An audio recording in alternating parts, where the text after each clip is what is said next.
Okay, thank you guys. So, uh,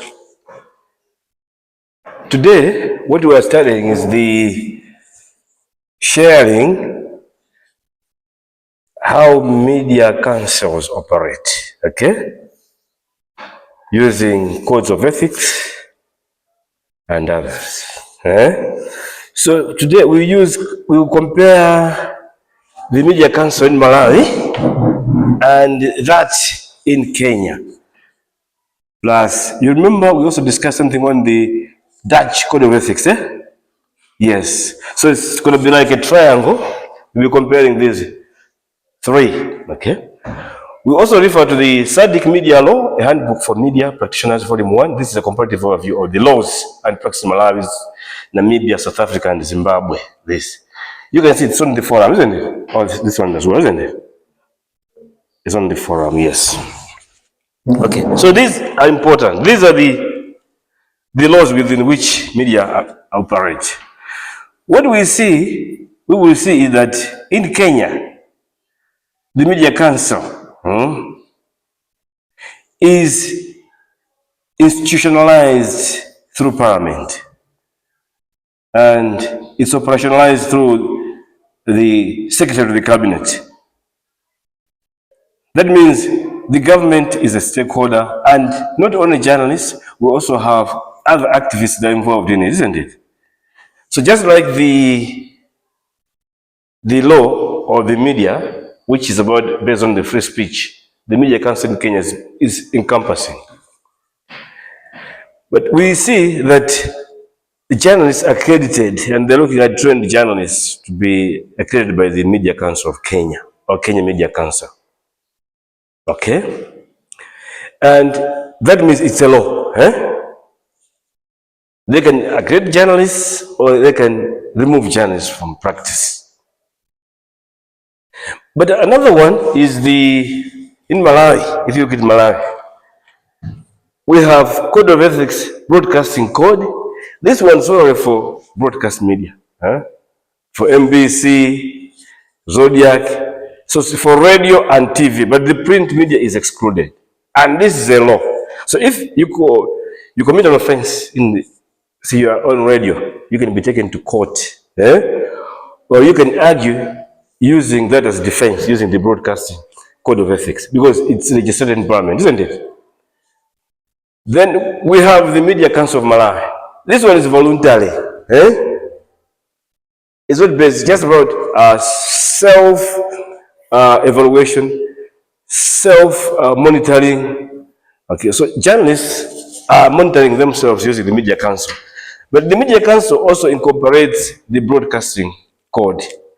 So it means journalists from print and from electronic media are also involved, or are also part of the Malawi Media Council. So it's like a duplication. They move from which is lawful, something which is just voluntary. So this understanding. But then we can see that even if we're talking about voluntarism, the Dutch Code of Ethics, which is not legally binding, was used by a court, was used in court to stop a journalist or a media house from publishing pictures of the Dutch royal family. These are the contradictions. Can this happen in Malawi, where we say, okay, strangely though, in the Dutch Code of Ethics, it is an agreement between the royal family, mafumu and the government, anagulizana kuti ifeyo, tagulizana kuti you can only use our pictures or information that is taken only from an event which is official, isn't it? Where we are, but anything other than that, it's not news. But it was between the government and the royal family. The journalists were not involved, and it's not legal binding. But the court used that one. Can the courts use the same in Malawi, something which is in Malawi Media Council, to determine its judgment? What do you think? Can the court use the same in Malawi, which is not legally binding, to determine its judgment? What do you think? So we proceed with that one. Right? Think about it. Okay. So if you check,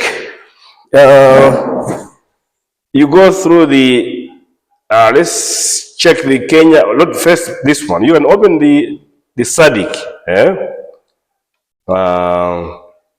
This is Malawi. We're interested in Malawi.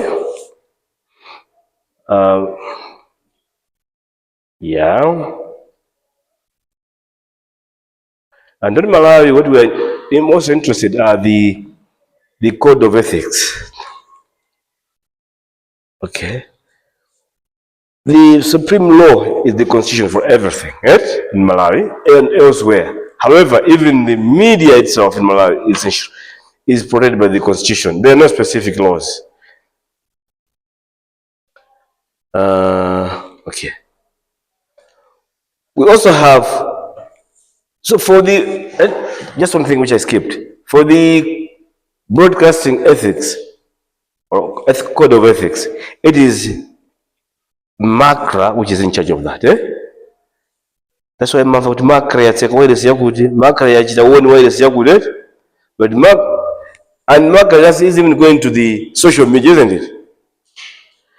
It means the social media now has also been included as part of the broadcast. But MACRA has not gone to warn print media like newspapers. Okay? So we should, before we come to MACRA, okay, so but for the print media, it is the Media Council of Malawi. The Media Council of Malawi cannot, while MACRA can take you to court, can take action, Media Council of Malawi, the only thing is they can request you, if you have written something in a newspaper that is against ethics, to withdraw, apologize, or to ask other people to exclude you from, it's like to say, they can only sanction you in a way that is not legal, but it's only immoral, in a moral way. They cannot close the media, they cannot stop journalists from practicing for publishing something that is unethical. Okay? So let's just check a little bit on the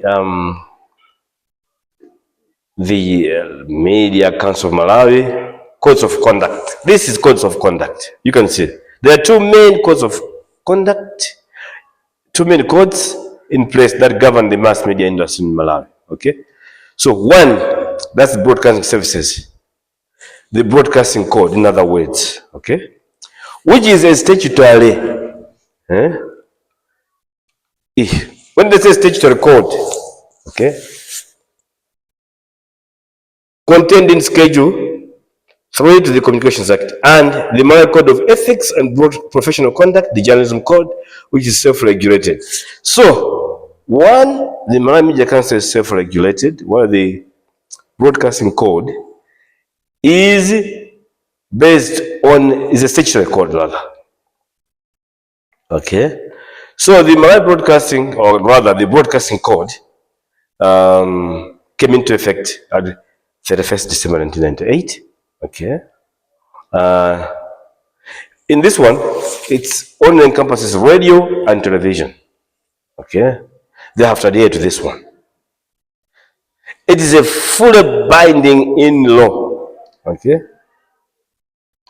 So, some of the items that are involved in here are not broadcasting any material which is indecent, obscene, or offensive to public morals. Once you do that one, it means you will be sanctioned. Okay? And broadcasters also asked to exercise due care and sensitivity in the presentation of material which depicts or relates to acts of brutality, violence, atrocities, drug abuse, obscenity. Then another one is exercise due care and responsibility in the presentation of programs, where a large proportion of the audience is likely to be children. So it means you have to take care. If you are broadcasting to children, violence, brutality, these should not be contained in the. That's why if you watch maybe films, this is 18 and above, right? 13 and below, So you're saying children. Who is a child in Malawi? You check your constitution. This is 16 years and below, and the likes. So exercise due care and responsibility in the presentation of programs where large proportion of the audience is likely to be children. Okay. Okay. And there are also other requirements. Okay. The broadcasting code, it sets out the following: truthfulness, accuracy, and objectivity. Easier said than done. What are we referring to when we say truth, accuracy, and objectivity? Okay. The context of the news. Okay. Refer to the context of the news. That is to say, if something happened within the context of a political environment, report as such. But don't take a thing maybe it's within religious context, you're reporting it as a political context. Okay. You can also do with opinions, how to deal with opinions. If it's an opinion or supposition, rumor or allegation, this must be indicated. Okay. If you know what you have written is incorrect, apologize, retract it. Osagamira kuti aya dalemba. No. Unalakwitsa. And you are entitled to comment or criticize any actions or events that are of public importance. Of course, yes. Okay. Kumasati kungoyamikira chili chose. Criticize. Not questioner. Must present comments in the manner that clearly indicates that the statements being made are in the nature of a comment. Okay. Must give comment that reflects an honest expression of the opinion. So these, you go in detail and read, you understand what the broadcasting code of ethics is talking, or code. Okay. So this code is binding on all broadcasting licensees, both in the public and the private sector. That's why what you are doing, opening a radio, you have to have a license. And from the license means you are under the obligation of the laws to follow this code of ethics, which is a broadcasting code. Okay? And MACRA is the one which is empowered to regulate and enforce compliance with the code. Okay? So there is the consequence of non-compliance. If there is a transgression, for instance, MACRA comes in. Okay, and they can do the following. One, MACRA can ask you to do a correction, broadcasting a correction, or alternative, or balance the opinion to the initial broadcast. Okay. A direction requires the licensee to desist from non-compliance. They can say, please, don't fail to comply. MACRA can warn you as well. Don't fail to comply. You can be given a fine as a broadcast. Okay? You can also be asked to take proper remedial steps to remedy the situation. How do you do it? Yourself as a broadcaster. But also, even if it's a misdemeanor is something which is not a felony. A felony is more serious. If there's a misdemeanor, this one, it means MACRA can order the suspension of broadcasting services up to 30 days if the licensee fails to comply with an order. So those are some of the actions MACRA can take. Okay? Code of ethics and professional conduct. Now, this one is which is supervised by Media Council of Malawi. Code of ethics and professional conduct. Date of commencement. The journalism code was finalized in 1995. Okay. The purpose and nature of the code. Okay. So this was to conform with the multi-party environment. By then it was a single party. That means journalists practice according to the single party environment. Okay. So when Matipati came in, journalists from Malawi banded together to develop a code of conduct for their profession, as it was felt that the one-party regime had left journalists inadequately prepared to function in Matipati's setup. Really? Yes, that's true. So journalists were not prepared how to operate in the Matipati. They were operating in a party, one-party system, where they were subjected to the whims of those in government. Of course, still continues with MBs and the likes. DPP's government, they will report good things of DPP. MCP government, they will report good things of MCP. Nothing against. But because despite that they're supposed to balance, but the reporters and the like, they're under the whip, or they can be whipped by political gurus. Yes. They're doing it under duress. Some enjoy it, political activists. Okay.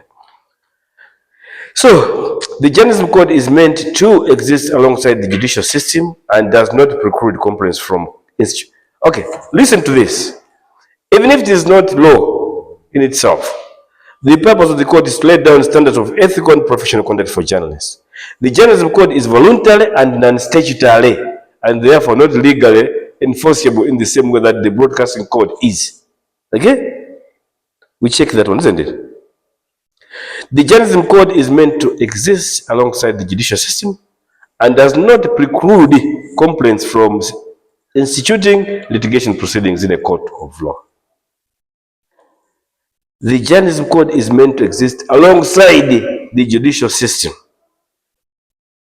and does not preclude complaints from. So, it can be used. That's what they say. If you want to use it, you can use it. It doesn't preclude in advance. So it will work on the same level as that one on the Dutch. And what are these sector of the media affected by the code? The code is primarily intended to govern the activities of journalists operating in Malawi in both the print and the broadcasting sectors, notwithstanding the existence of the broadcasting code. So what the Media Council of Malawi is doing is to say, well, the print media and the electronic media, let's work together. But as we have seen about there, that the electronic media is also governed by broadcasting code. All right, think about that one. Is not that a duplication? Is it not a redundancy belonging to two camps, one legally binding, another one voluntary? Okay. Key provisions. Many of the provisions of the journalism code mirror the broadcasting code, so you can see. Almost everything which is in the broadcasting code is also appearing in the Media Council of Malawi. I think that's where the trick is, perhaps, that we can say we are under we're simply a mirror of the broadcasting code and use it legal binding. I don't know how the judge would be on that one. Because as we read in another document, we say, if we have a judge sitting in a court before a case to do with media, and the judge himself is interested in free speech, it might get, it might pass, it might find the light at the end of the day, this one, in favor of a journalist. But if a judge is under freedom of free press, it might get a bashing in the court. Of course, that's my opinion, isn't it? You can also think and argue using different cases. So here we're only using three cases: the Kenya scenario, the Dutch scenario, and the Malay scenario, isn't it? Yeah. So the code, this one, requires all material produced by journalists to be credible, balanced, and fair to all sides. Journalists are enjoined to report on events in a manner that is accurate and objective, and distinguish comments and opinions clearly from statements of fact. Okay? The code directs journalists to protect confidential sources of information. So, don't reveal your sources, even if it means you going to prison. Oh yes. Once you reveal your source, it means the whole practice of journalism is in danger. you have no sources. They'll be refusing to come and talk to you. The best way then is it? Yes. So the best way is,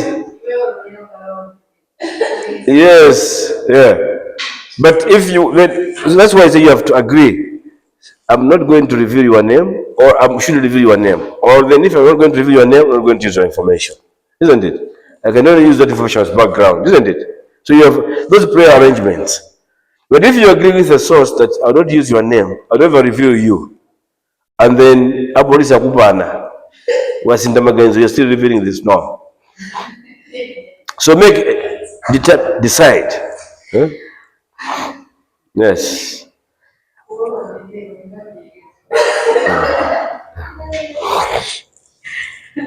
Okay, so the code also enjoins journalists to avoid sensationalism and unwarranted speculation, and to avoid using discriminatory language and slants involving racism, tribalism, religion, etc. So the code also states that journalists should avoid using traumatizing, shocking, or obscene pictures as much as possible. Hey, so much on the social media about sharing traumatizing picture.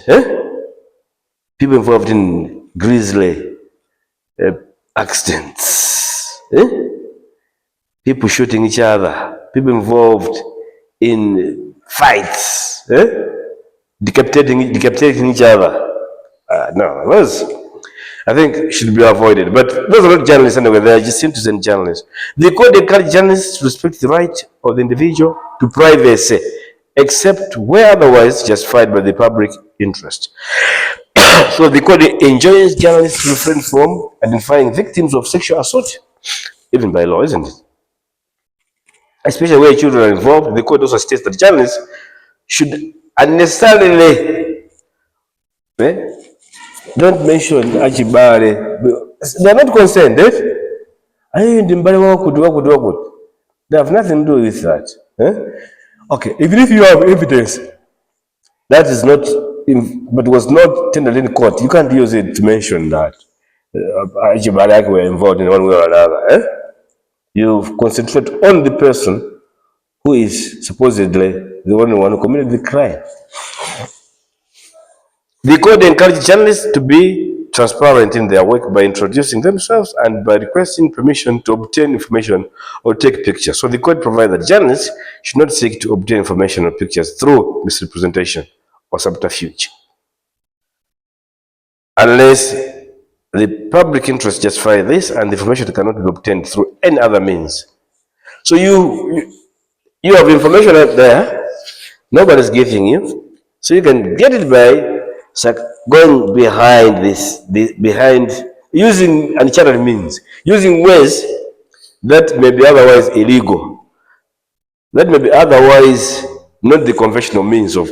If you cannot get it through an interview, if you cannot get access to a document that you're supposed to get, okay, so you can use other means, but you should show in the end that the information you are getting is of public interest. Yes. Is information of public interest. The code also states that journalists should refrain from receiving favors that compromise their professional integrity. The code also provides that journalists should not accept payment to include or exclude material on a story that they are writing. This should not happen. Once you do that one, that's the end of journalism. We are practicing something different from journalism. If you're getting payment to do these stories, even bribing somebody to give you information. So if you get information through false means, how today we are asked to reveal the methodology of news gathering, isn't it? People should know, want to believe it. Provide the methodology. That's why we're moving towards data journalism. Because now journalism is at stake, the credibility of journalism is at stake. Many people think, especially in the era of the fake news, Okay. So the code applies to all broadcast and print media that voluntarily choose to be bound by its provisions, including the privately controlled media sector. So it's voluntarism. You can say the term voluntary. So the body which enforces compliance with the code is the Media Council of Malawi, which is responsible for enforcing the code. The council, it was established in 1996, that is. Okay. So, what are the consequences if you do not abide by this code of ethics? One, the council can only issue a warning. Two, they can only ask the media organization involved or responsible to apologize or withdraw the article in the same medium the article was published or transmitted. Three, issue a statement condemning the article if the media organization responsible refuses to apologize. Condemn, eh? Fourth, you can urge other media associations to associate themselves from the practitioner responsible until a remedy to the matters. You know, these things are very common in the village. You're not part of us. Okay? That's all you can do. There's nothing like we'll take you to court. Huh? It's not there. Okay? Yes. Any questions, guys? What is the one who wrote the article about one student? Also, they paid them, then they take it. They want to pay you? No, like, they want to take you because, like, they want to that person. Mm-hmm. Which one? Is it possible for them to take you to court? If you take you as a journalist, take you to court, it is possible. They can use other laws, like defamation and others, isn't it? But they will be referring to the constitution, not to the media council, media council. However, the good thing the media council can provide maybe advice, they can hire a lawyer, isn't it? But they can't use the statutory or the elements or the code of ethics itself as a defense. Okay.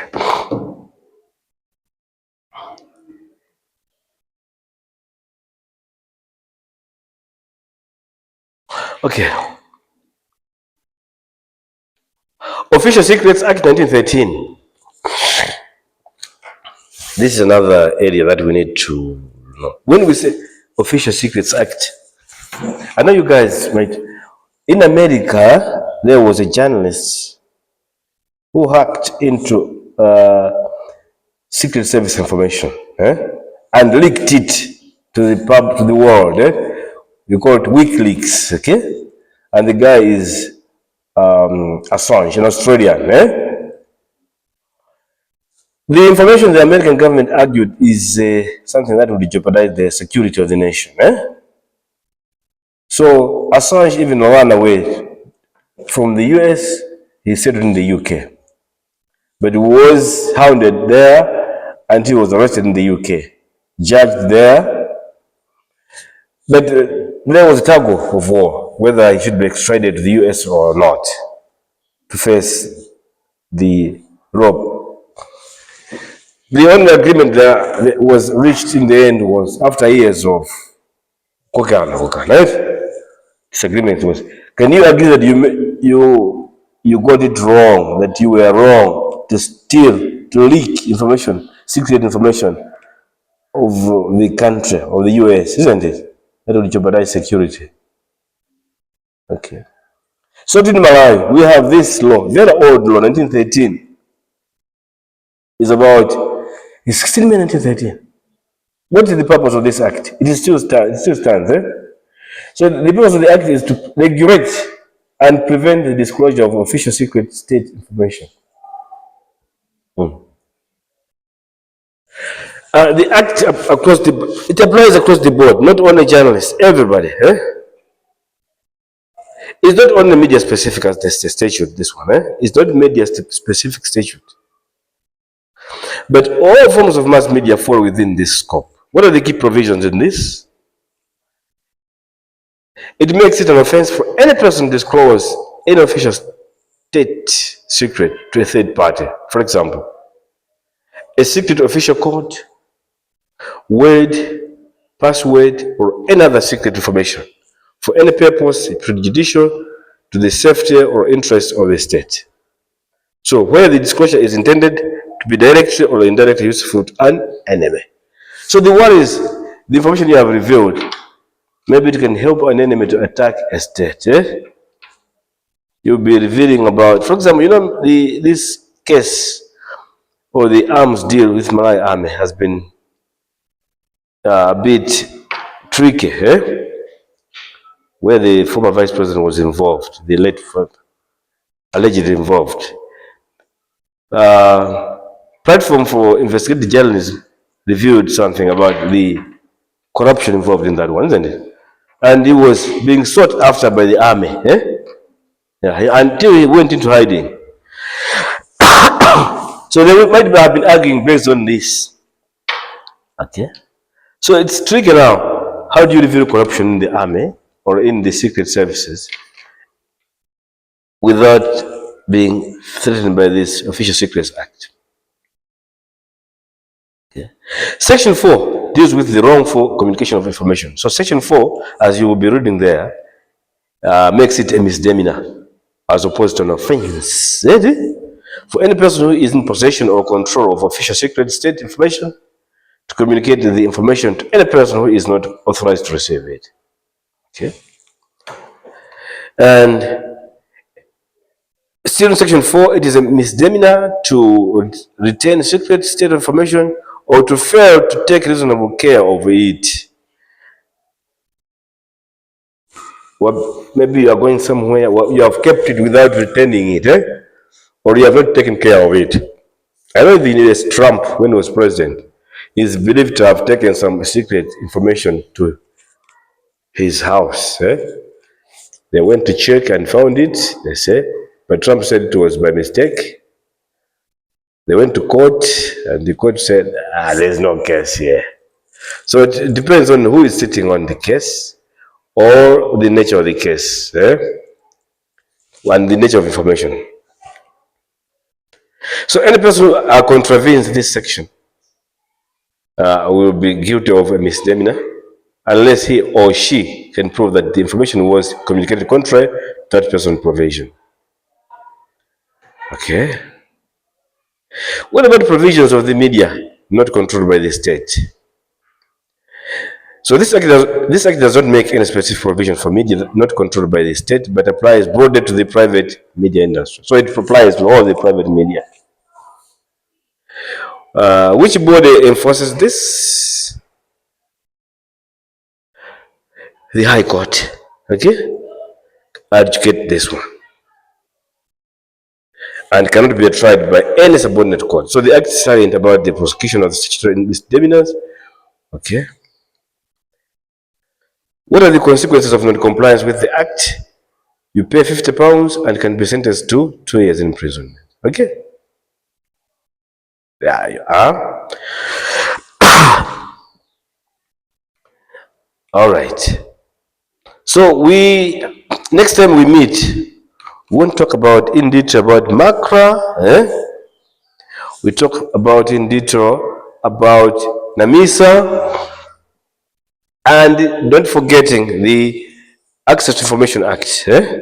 This we need to go in detail. These are the laws within which we as journalists do the operating. Okay. All right.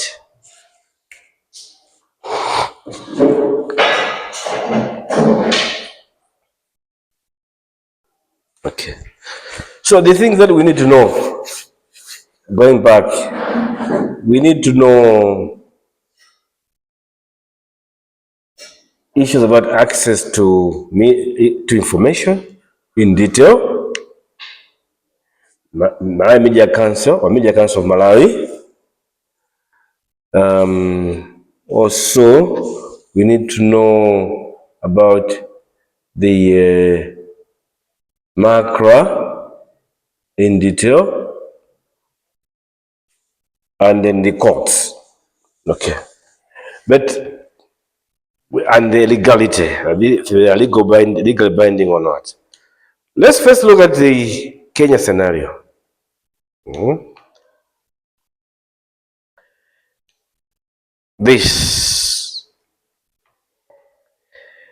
The Media Council Act.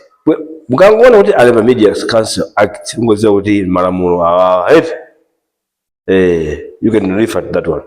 This is an act of parliament to give effect to Article 34, Section 5 of the Constitution. So they're expanding on their Constitution. To establish the Media Council of Kenya, to establish the Complaints Commission, and for connected purposes. Have you ever heard about the Complaints Commission in Malawi? No. Your lecturer, Simon Fundula, works there. Simon Fundula works at the Complaints Commission. So ask him, how does it work? Can people take the media and go and complain at the Complaints Commission? Can we get affiliated with the Complaints Commission? Okay. So the act may be cited as the Media Council Act 2013. It's very recent. 2013.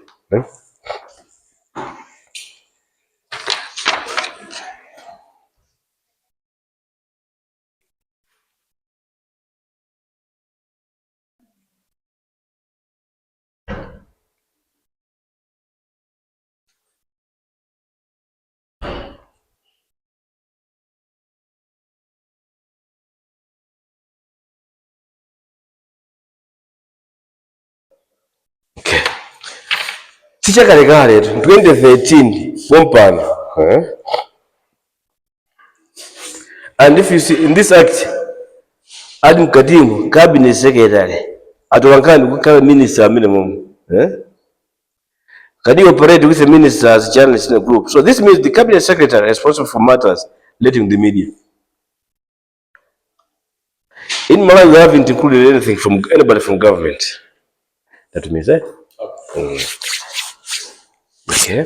Code of conduct means the code of conduct for journalists and the media enterprises. And so, in general, we see the involvement of government right from enactment to even operations. Okay. So, the guiding principles for that act in Kenya: in exercise of the powers and discharge of functions under this act, the cabinet secretary, the council, and committees established under this act shall be guided by values and principles enshrined in the Constitution. Ngati pali broadcasting code MBC under Malamulo, and then you bring a media council an act. Think about it. Okay. In exercise of the right to freedom of expression, it's very easy to say, easier said than done. But in exercise of freedom of expression, the person specified under this section shall reflect the interests of all societies or sections of the society, be accurate and fair. We'll come back only to understand the terms like fairness and the likes, but at some stage. Be accountable and transparent. Respect the personal dignity and privacy of others. Demonstrate professionalism and respect of the rights of others. And be guided by the national values and principles of governance set out under Article 10 of the Constitution. That's in Kenya. So this one applies to media enterprises, journalists, media practitioners, foreign journalists accredited under this act, consumers of media services. So you cannot go to Kenya and claim I'm a journalist. You have to go through the Media Council. Like in Malawi, kama fikira kuti kaya kuboma kaya kuti I'm a journalist.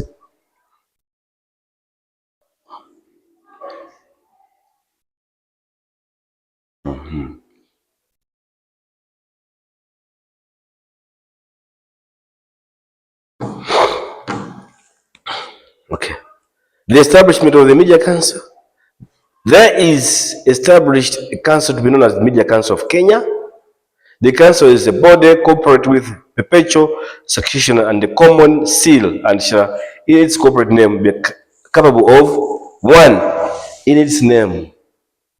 In Kenya, it's capable in suing and being sued. So you can sue the media can sue you, and you can also be sued. I don't know, can we sue the Media Council of Malawi? Can it help you to think about that? Purchasing or otherwise acquiring, holding, charging, and disposing of movable and immovable property, entering into contracts, and doing or performing all other things or acts necessary for the proper performance of its function under this act, which may lawfully be done or performed by a body corporate. Okay? So this is, if you can see, the council may establish such offices as considered. So these are the functions of the council. It has the functions, you can see that. Okay. What is the council is composed of? Okay. Okay, all these. Qualification of appointment as chairperson or the member of the council. Somebody must have law, a journalist, or finance, gender and human rights, performing arts, advertising, public relations, religious bodies, communication, humanities and social sciences, or information technology. The requirements. So you can see all these people. See what kind of work in Kenya. Right? Should we do the same?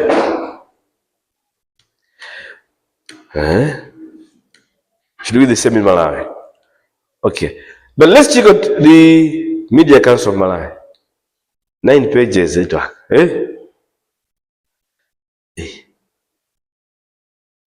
Oh. The individual journalist. So this one is talking about only the codes.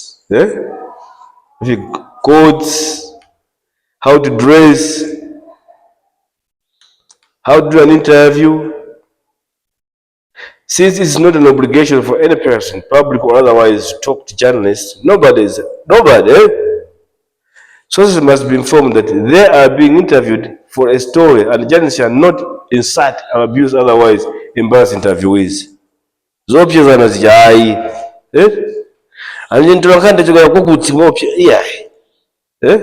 It is, since it's not an obligation for any person, public or otherwise, to talk, nobody is obliged to be. It's a win-win situation. I can't do investment ready for the benefit of that person, or should defend myself. But not that because you're a journalist, you have a microphone there, or you have a recorder, you have a pen and a paper, and you present a media house, which is a reputable name, then you say you have to threaten or insult a journalist. No. So interviews shall be at liberty to put restriction on what is to be published as well as what is to be attributed to them. Yeah. It's easy. You can publish. This you cannot publish. But that is easier said than done. What about if you have evidence and the likes? So that's what we balance. To what extent? Language. So a journalist shall conduct an interview in a language the interviewee is competent in and may, where necessary, arrange for an interpreter. Utenga muntu wankwa English mnamuva shadow MP nacho kunchinji wankwa chizungu chosa vega ndi mwango nseke and it's wrong to release that interview chosa vega my MP anasata chizungu let them speak in chichewa ndiyo kama ngati kuchitipa kucho mwana kwa chichewa chosa vega antu mafusa chichewa sabamba olo look for an interpreter, right? Don't embarrass the people like that. Conflict of interest. A journalist shall not associate with situations that will bring a conflict of interest with or her profession. Okay? Then police say, a journalist shall observe the editorial policy of the media house for which he or she is working. What about if the policy is contradictory with the ethics? No. In this case, you have to see that the ethics or the higher code of ethics as pronounced by the Media Council should come first. Okay. Checkbook journalism. Have you ever heard about this name, guys? Checkbook journalism? Okay. What is it? Yes, please.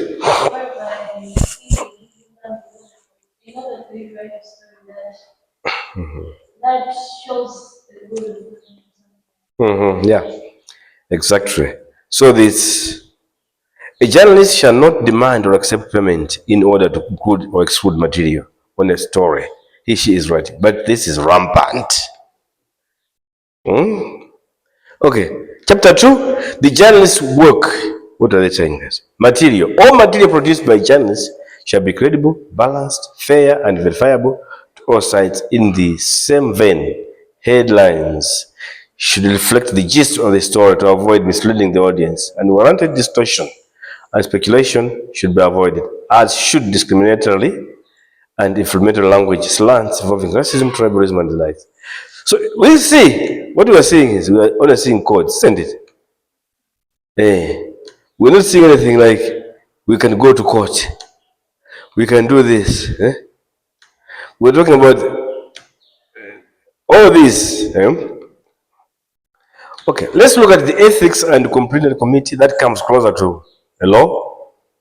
The rules are made pursuant to clause 9.1 of the Constitution of the Media Council of Malawi and are intended to promote the Council Code of Ethics and Professional Conduct. Complaints. So in these rules, complaints shall mean any person, legal or natural association. So you can complain. So, where the complaint is made against the executive director of the Media Council of Malawi or against the Ethics, Complaints and Disciplinary Committee, it shall be lodged with the chairperson of the council, and where it's made against the chairperson, it shall immediately be referred to the committee without any attempt by the executive director to resolve it. Name on the executive director of Media Council, it means you will use the chairperson instead. Okay. What about adjudication? Adjudication, that is. The executive director shall submit copies of the parties' documents to the chairperson of the committee. Okay. The committee shall deliberate over the issue and make its findings and give directions. Okay.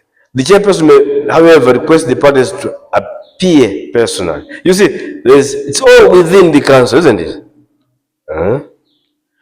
No court mentioned here. Can we look for the constitution of the Media Council of Malawi? Okay? Look for it.